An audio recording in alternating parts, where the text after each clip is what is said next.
Students, आज के video में मैं आप लोग एक्सप्लेन करूंगा that is transformation of energy.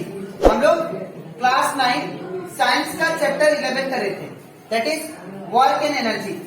आज का वीडियो लेक्चर नंबर 6 है।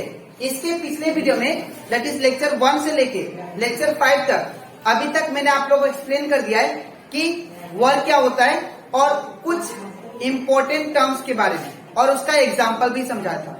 ठीक है, और हम लोग डिफरेंट टाइप्स ऑफ एनर्जी मैंने आप लोग को बता दिया।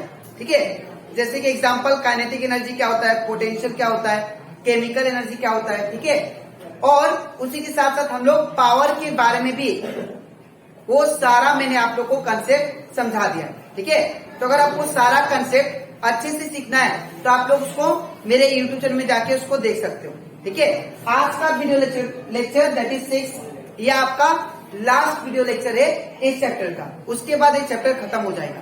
ठीक है, तो अगर आपको इस चैप्टर से रिलेटेड कोई भी टॉपिक में डाउट होता है तो आप लोग उसको मेरे यूट्यूब चैनल में जाके उसको देख सकते हो। मैंने इस चैप्टर का प्लेलिस्ट बना के अपलोड कर दिया। ठीक है, और इसी के साथ साथ अभी तक हम लोग क्लास 9 साइंस का chapter 1, chapter 2, chapter 3 and that is chapter 8, chapter 9 और चैप्टर 10, इन सभी चैप्टर का हर एक दैट इज टॉपिक मैंने आप लोग को डिटेल में एक्सप्लेन किया। ठीक है, और चैप्टर 8 और 9 और 10 का जितना भी एनसीईआरटी में न्यूमेरिकल क्वेश्चन था इनसाइड और एक्सरसाइज में, वो सारा मैंने आप लोग को एक्सप्लेन कर दिया। ठीक है, तो अगर आपको कोई भी न्यूमेरिकल क्वेश्चन 8, 9, 10 से रिलेटेड और कोई भी कंसेप्ट में, कोई भी टॉपिक में डाउट होता है तो आप लोग उसको मेरे यूट्यूब चैनल में जाके उसको देख सकते हो।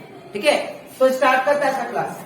यहाँ पे सबसे पहले हम लोग सीखेंगे ट्रांसफॉर्मेशन ऑफ एनर्जी, और ये क्यों सीखना जरूरी है।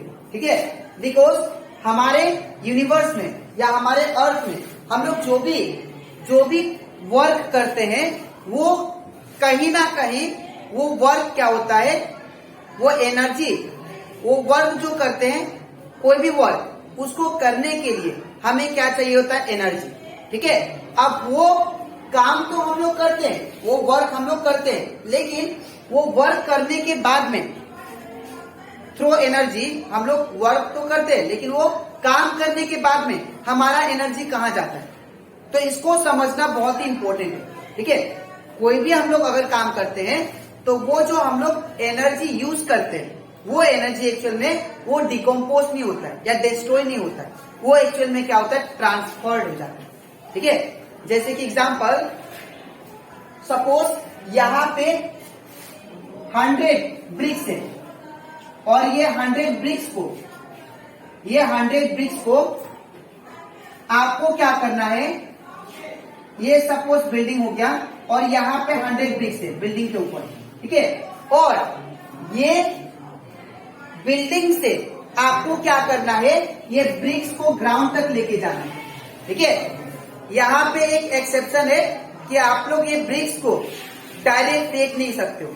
ठीक है, इसको आपको ये यहाँ पे स्टेयर है, स्टेयर के थ्रू उतर के आपको क्या करना है, ये ब्रिक्स को नमाना है। ठीक है, तो इसको नमाने के लिए वो भी आपको एनर्जी चाहिए। ठीक है, तो वो जो आप लोग जब ये ब्रिक्स को जब नमाओगे यहाँ पे, तो वो ब्रिक्स के अंदर पहले जो एनर्जी था वो कौन सा एनर्जी था, दैट इज पोटेंशियल एनर्जी था, पोटेंशियल एनर्जी। ठीक है, अब आपने क्या किया, वो ब्रिक्स को उठाया और उसका हाइट, बिकॉज एक पर्टिकुलर हाइट पे है ना ब्रिक्स, इसलिए इसके पास क्या है, पोटेंशियल एनर्जी। अब उसको आपने नमाया धीरे धीरे, तो वो किस में कन्वर्ट हो गया, वो आपका ये हाइट क्या हुआ, डिक्रीज हो गया।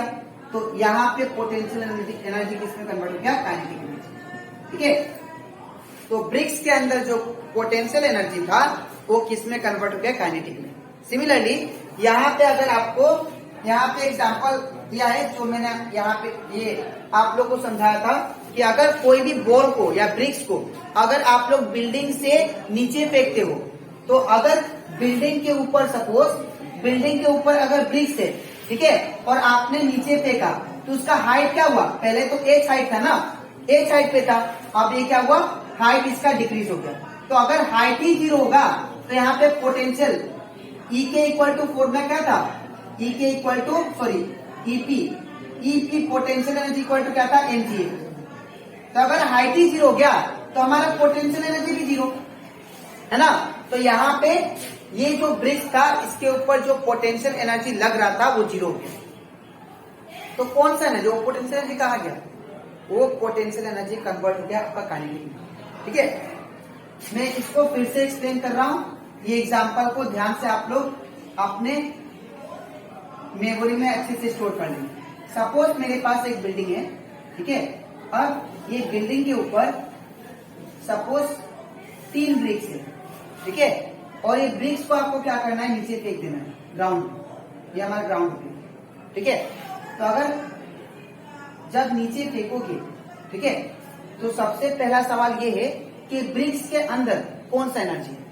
तो ये ब्रिक्स के अंदर जो एनर्जी है, सिंस ये ब्रिक्स एक पर्टिकुलर हाइट पे है तो इसके पास कौन सा होगा, पोटेंशियल एनर्जी, पोटेंशियल एनर्जी, ठीक है। सपोज पोटेंशियल एनर्जी कितना है, तो 10 जूल, ठीक है। अब क्या किया आपने, ऊपर से ब्रिक्स को फेंक दिया। अब फेंकने के बाद ये ग्राउंड पे आ गया, तो अब इसका हाइट कितना है, 0, ये तो ग्राउंड पे आ गया ना, तो इसका हाइट है ही नहीं, ठीक है। ये जो ब्रिक्स था ये नीचे नाम गया, नामने के बाद इसका हाइट क्या हुआ, 0 हो गया। तो अगर हाइट 0 तो हम लोग जानते हैं पोटेंशियल एनर्जी का फॉर्मूला होता है, दैट इज व्हाट, mgh। तो अगर यहाँ पे हाइट ही 0 हो जाएगा यहाँ पे, तो mg इंटू 0, हाइट का वैल्यू 0, यहाँ पे हाइट कितना हो गया, 0 इस पॉइंट पे। तो यहाँ पे that is EP equal to कितना आ गया, 0, ठीक है। यहाँ पोटेंशियल एनर्जी कितना आ गया, 0। तो इसके अंदर दैट मीन्स ये पोटेंशियल एनर्जी गया कहाँ, तो ये पोटेंशियल एनर्जी आपका काइनेटिक एनर्जी में कन्वर्ट हो गया, ठीक है। तो वही लिखा यहाँ पे एग्जांपल में कि dropping of BRICS from height, ये क्या हुआ, पोटेंशियल एनर्जी जो था वो किस में कन्वर्ट हो गया, काइनेटिक एनर्जी में, ठीक है। इवन और एग्जांपल है that is brick throne upward. अगर सपोज ब्रिक हो, चाहे ये मार्कर ही क्यों ना हो, अगर ये मार्कर को मैं ऊपर फेंकता हूं तो ये मार्कर क्या होगा, एक पर्टिकुलर हाइट पे आ जाएगा, ठीक है।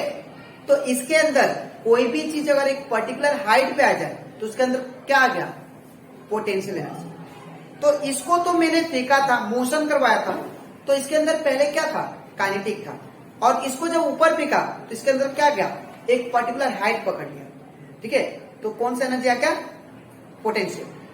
तो स्टार्टिंग में जब इसको फेंका था तो कौन सा एनर्जी था, दैट इज काइनेटिक, बिकॉज ये ऊपर जा रहा है, ऐसे घूमते घूमते ये मोशन करते हुए जा रहा है, तो कौन सा एनर्जी है, काइनेटिक। लेकिन जैसे एक पर्टिकुलर पॉइंट पे, एक पर्टिकुलर हाइट पे ग्राउंड से ऊपर आ गया तो इसके अंदर कौन सा एनर्जी आ गया, दैट इज पोटेंशियल, ठीक है। जैसे कि एरोप्लेन है, एरोप्लेन जब ग्राउंड पे है, ठीक है, तो उसके अंदर जो एनर्जी है वो क्या है, 0 है। लेकिन जैसे ही वो क्या होता है, फ्लाई होता है, तो फ्लाई होने के बाद एक पर्टिकुलर हाइट पे चला जाता है, तो उसके अंदर कौन सा एनर्जी आ गया, पोटेंशियल, ठीक है। तो यहाँ पे ब्रिक्स को या कोई भी चीज को अगर मैं ऊपर नीचे से ऊपर फेंकता हूं, ठीक है, तो वो क्या होता है, पहले तो उसके पास काइनेटिक एनर्जी होता है, ठीक है, काइनेटिक एनर्जी होता है, और वो काइनेटिक एनर्जी किसमें बदल जाता है, दैट इज पोटेंशियल एनर्जी। और इसी ट्रांसफॉर्मेशन ऑफ एनर्जी, इसी चेंज इन एनर्जी को क्या बोलते हैं, जब कोई भी चीज का एनर्जी काइनेटिक से पोटेंशियल या पोटेंशियल से काइनेटिक चेंज हो जाए, कोई भी चीज का एनर्जी, तो उसको हम लोग क्या बोलते हैं, ट्रांसफॉर्मेशन ऑफ एनर्जी, ठीक है। नेक्स्ट और एक है हाइड्रो इलेक्ट्रिक पावर हाउस। इसका मैं आपको कोई एग्जांपल देता हूं, हाइड्रो इलेक्ट्रिक पावर हाउस का। इसके लिए भी आपको एग्जांपल देखना पड़ेगा।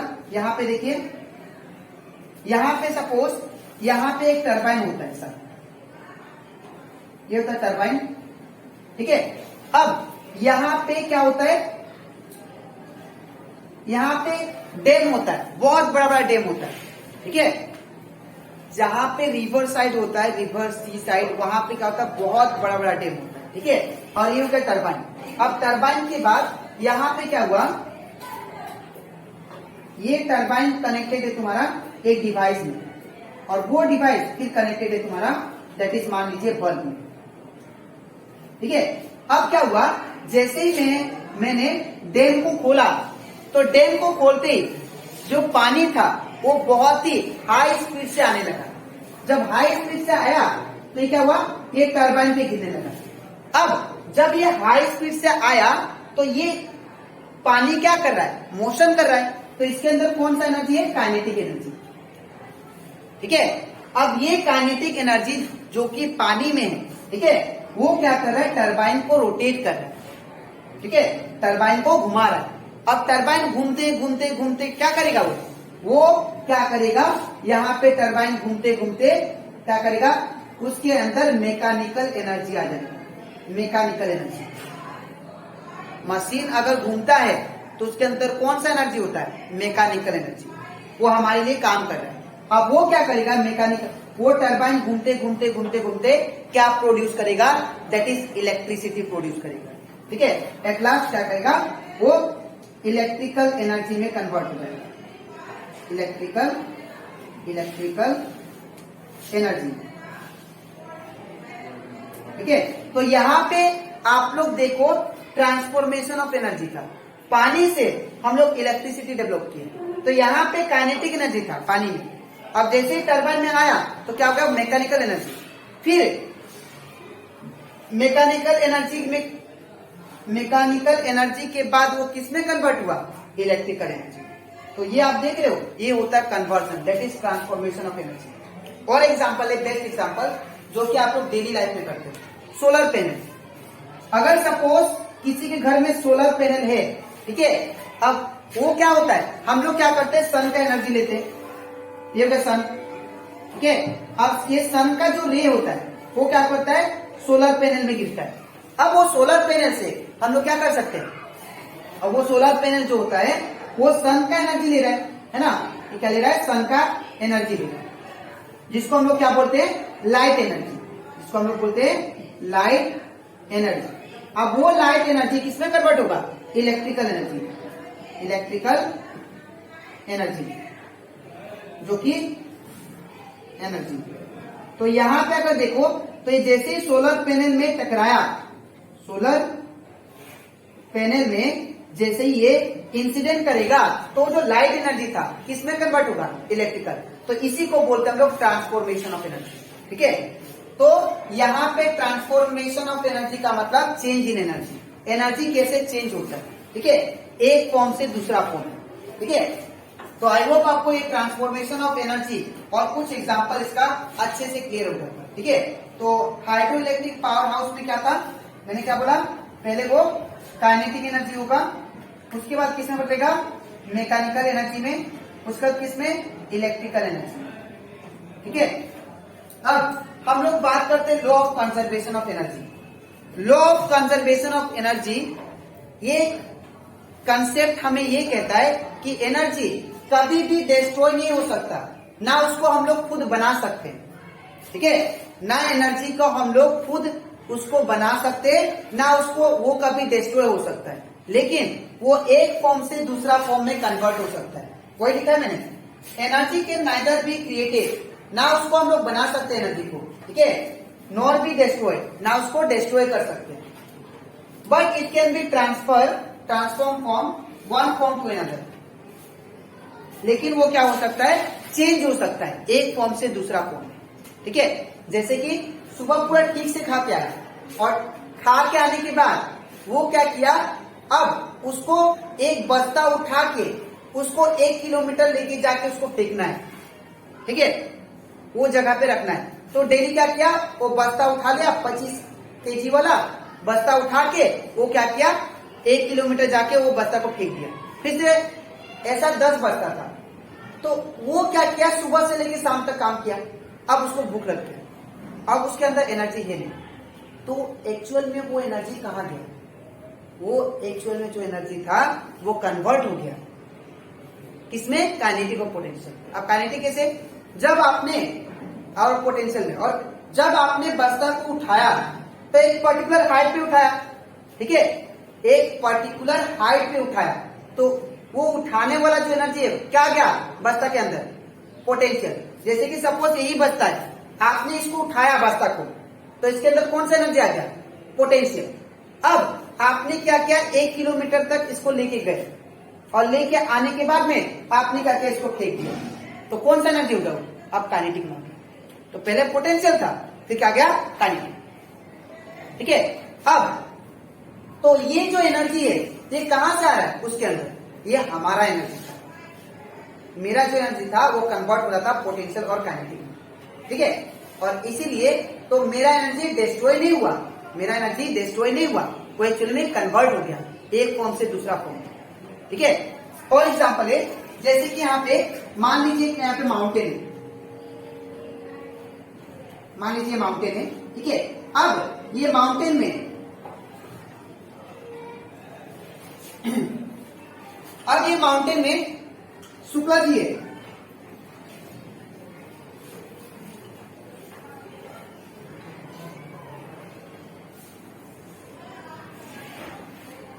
सपोज यहां पे शुक्ला जी बैठे हुए, ठीक है, और शुक्ला जी अपना कार लेके आ रहे हैं। ठीक है, ये माउंटेन कार, ये रोड हो गया। ठीक है, और यहाँ पे शुक्ला जी है और शुक्ला जी क्या करे, कार लेके आ रहे हैं। तो यहाँ पे आप लोग ध्यान से देखिएगा, तो कार पहले स्पीड में चल रहा था, तो पहले जो काइनेटिक एनर्जी था कार का, ठीक है, या बोल सकते हैं यहाँ पे एक इंसान है जो साइकिल लेके आ रहा है, साइकिल। ठीक है, एक इंसान है जो साइकिल पे क्या कर रहा है, साइकिल को लेके आ रहा है। तो पहले वो क्या करेगा, रोड तो सीधा है, तो क्या करेगा, स्पीड में चलेगा। तो दैट मीन्स स्पीड में चलेगा, मोशन करेगा, तो इसका मतलब काइनेटिक एनर्जी क्या है अपना, उसका पास मान लीजिए 10 जूल, बट पोटेंशियल कितना है, बट उसके पास जो पोटेंशियल एनर्जी है वो है 0। अब क्यों 0 है, बिकॉज ये एक पर्टिकुलर हाइट पे आया नहीं है, ये तो ग्राउंडिंग में, इसीलिए पोटेंशियल भी कितना है, 0। ये पहला सिचुएशन। अब क्या किया, ये थोड़ा आगे बढ़ा, ये मान लीजिए बी पॉइंट था, ये मान लीजिए ए पॉइंट का था, ये ए पॉइंट। अब जैसे ही बी पॉइंट पे आए, तो बी पॉइंट पे आने के बाद फिर भी रोड सीधा था, तब एनर्जी क्या होगा, बी पॉइंट पे उसका एनर्जी जो होगा 10 जूल ही रहेगा, और पोटेंशियल एनर्जी कितना, वो 0 ही रहेगा, पोटेंशियल एनर्जी दैट इज 0 ही था।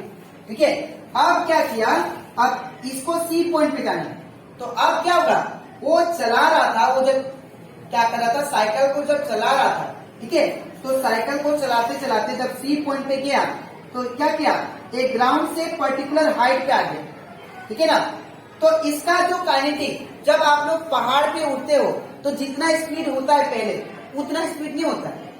ठीक है, जितना स्पीड से आप लोग आ रहे थे, जब आप लोग पहाड़ पे चढ़ोगे तो पहाड़ पे चढ़ते समय उतना स्पीड आपका नहीं होगा, तब काइनेटिक एनर्जी क्या हो जाएगा, तब सी पॉइंट पे काइनेटिक एनर्जी जो थर्ड पॉइंट होगा, काइनेटिक एनर्जी वो होगा आपका 3 जूल।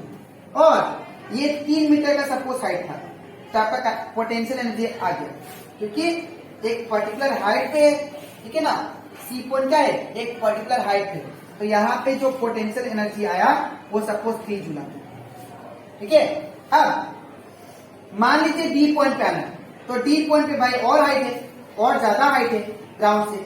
ठीक है, तो और क्या होगा, काइनेटिक एनर्जी उसका कम हो जाएगा, और क्या होगा, काइनेटिक एनर्जी उसका कम हो जाएगा। तो डी पॉइंट पे उसका काइनेटिक एनर्जी क्या होगा, और कम, मान लीजिए 5 जूल, और पोटेंशियल बढ़ जाएगा, क्यों, उसका हाइट बढ़ गया, तो यहाँ पे कितना होगा, 5 जूल। तो कहने का मतलब, अगर इन दोनों को सम करें तो 10 + 0 कितना होगा, 10 जूल। इन दोनों का सम करने से 10 + 0 10 जूल, इन दोनों का सम करने से 10 जूल, इन दोनों का सम करने से 10 जूल। तो हर एक केस में जो एनर्जी है वो क्या है, कांस्टेंट है। ठीक है, हाँ, इसका एनर्जी क्या हुआ, ट्रांसफॉर्म हो गया। तो यहाँ पे एनर्जी डिस्ट्रॉय हुआ क्या, डिस्ट्रॉय नहीं हुआ, लेकिन हाँ वो एनर्जी जो था वो ट्रांसफॉर्म हो गया। ठीक है, तो यहाँ पे law of conservation of energy हमें ये कहता है कि कोई भी इस दुनिया में एनर्जी जो भी होगा वो कभी भी डिस्ट्रॉय नहीं हो सकता, हाँ वो एक फॉर्म से दूसरा फॉर्म में कन्वर्ट हो सकता है। ठीक है, ये था दैट इज हमारा ट्रांसफॉर्मेशन ऑफ एनर्जी और that is law of conservation of energy. ठीक है, तो आई होप आपको ये दोनों कंसेप्ट अच्छे से क्लियर हो गया। ठीक है, अब इसके नेक्स्ट वीडियो में मैं आप लोग एक्सप्लेन करूंगा दैट इज चैप्टर 12। ठीक है, दैट इज साउंड चैप्टर। ठीक है, तो अगर आपको साउंडिंग चैप्टर अच्छे से सीखना है तो आप लोग इसका नेक्स्ट वीडियो के लिए वेट कीजिए। ठीक है, तो आज के लिए इतना ही, मिलते हैं नेक्स्ट वीडियो में।